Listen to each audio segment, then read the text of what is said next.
wonderful tune. And this one, in effect, is highly psychological of what is obtaining in the country now. And that is scarcity of money. I mean, you will all agree with me that money is currently not in fast circulation, in fast flow. I am broke if you are not, but I sincerely want to believe that if you don't embezzle and if you are not a highway robber, you should be broke as I am. Because I'm working very hard and I'm praying.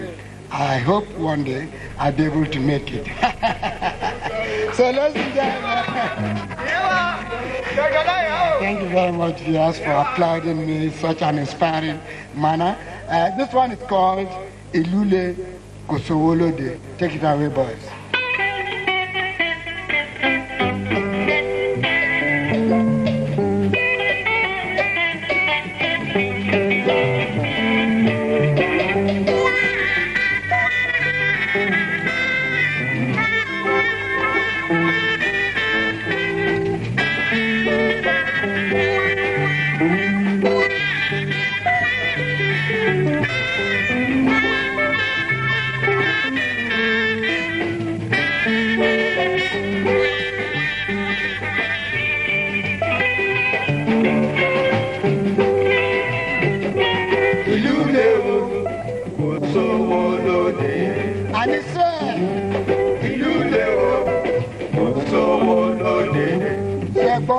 Obìnrin kígbe, ọkùnrin kígbe,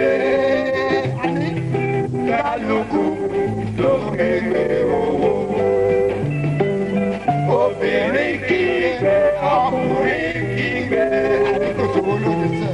kálukú ló kéde owó. Àbí bẹ́ẹ̀ kọ́?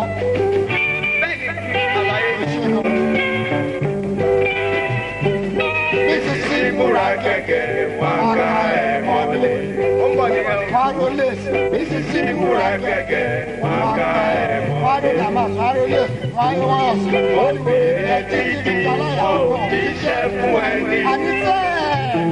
Irọ́ ló pa ọ́, owó ló ń wáyé. Obìnrin títí òbí ṣẹ́ fún ẹni. Irọ́ ló pa ọ́.